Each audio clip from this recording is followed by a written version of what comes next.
we're gonna drain the whole system out. Our goal is to flush out all the old power steering fluid, and we're gonna use the original Honda fluid because we don't want to run into problems, which can happen if you don't use it. The generic stuff can be bad for Honda power steering. Okay, as far as tools, equipment, supplies, materials, whatever it goes, obviously we have our power steering fluid. To be safe, we got 5 of these little containers, 12 ounces each. Then we have our 3/8 hose, which is going to be our drain hose. We're not using anything fancy. Actually, as a coupler, we're going to just use a small 1/4 inch socket. You can just shove it into the hose and then shove it into the hose that's hooked up to the power steering reservoir. And then to hold it in place, there's just a little hand tightened hose clamp. And to get rid of the existing clamp, to remove it, just some pliers. And then, and actually to suck out the reservoir, you can do various things. You can use a hand pump, you can use a big syringe, you can use maybe even turkey baster, I think will fit in there, maybe. And yeah, so now we're gonna get started.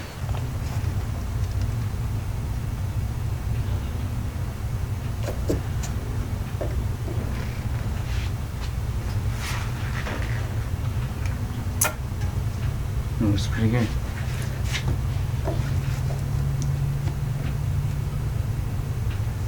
So we are sucking the old fluid out. Okay, we stuck a rag underneath in case we make a mess. We got a little container to catch any fluid that might pour out when we disconnect the hose. So we're going to use our pliers, unclamp the hose, slide that back. It might take a little work to get it loose, but just wiggle this hose off of there. Oh, that one came right off. And then we have a plug to put over the opening here. That's why the rag's there. This is just a plug that's borrowed off of a rebuilt transmission. They put it on the line so that the fluid doesn't come out. And then we're gonna use our socket coupler, our high-tech coupler here, and hook it up to the hose so that, oh wait, I forgot the clamp. We're gonna use our clamp to keep this all together. Slide that on there, then put the socket in there. And this is a convenient hose clamp because it's hand tightened. Just twist it on there so that this doesn't slide apart or leak. Shove that on there good and tight.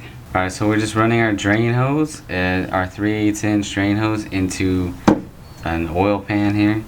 And we got a good length. It's maybe 4 feet or more, so it comes all the way down to the ground here for draining purposes. Okay, so before we pump out the old fluid, that's well, we already did the reservoir, so we're going to fill it up with clean fluid because we don't want to run the pump dry, or we're going to try to avoid to anyways.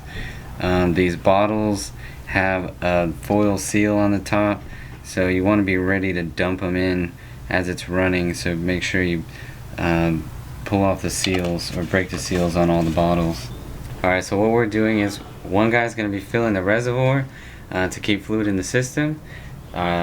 Second guy is going to be over there. He's going to start up the car, and he's going to turn the steering wheel all the way left, all the way right, try to get all that old fluid out of the system, and at the same time it bleeds in the new stuff. So we're going to just go ahead and do it, and we're going to cut off the engine as soon as we see clean fluid coming out of the drain hose.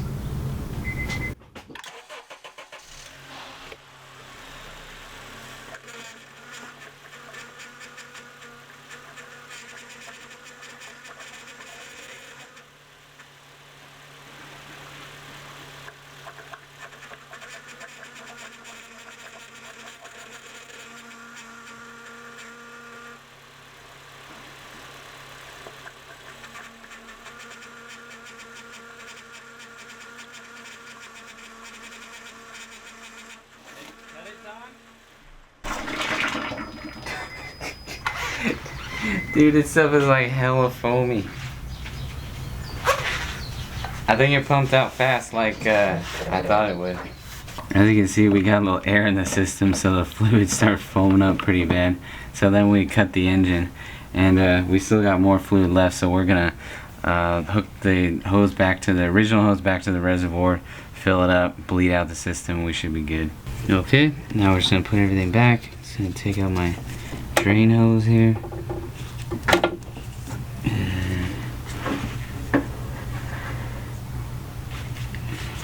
Get rid of this extra hose clamp. Get rid of this plug. Oops. If it'll come off.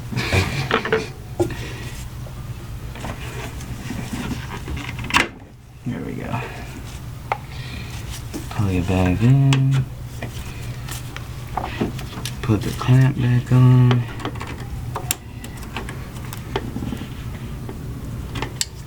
Alright, then we're gonna fill the reservoir back up, run the engine again so we can bleed out the air that's left in there, and we'll be done.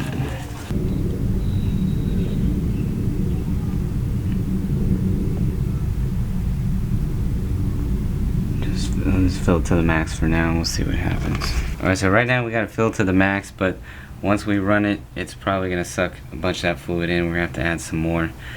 So first we're gonna run it, turn the wheel left to right again to bleed out the air, and then we'll top it off as needed.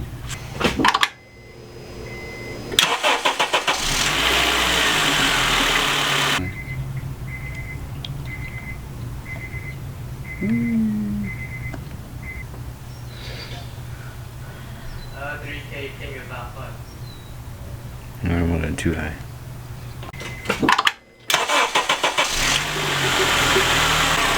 After that, just top it off and you're done.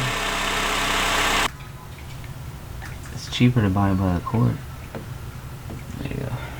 Alright, so as you can see, well, we ran into a couple little speed bumps because you got to be ready to pour that fluid in fast. We actually found that there is a power steering fluid by the quart, which might be a little more useful for fast refill.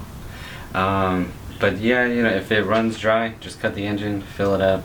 It'll suck it back in. It's not the end of the world. And just make sure you turn the steering wheel both ways, all the way, a couple times maybe, and bleed out all the air so you don't hear any more crazy groaning noises. And then top it off to the full level, and you're done.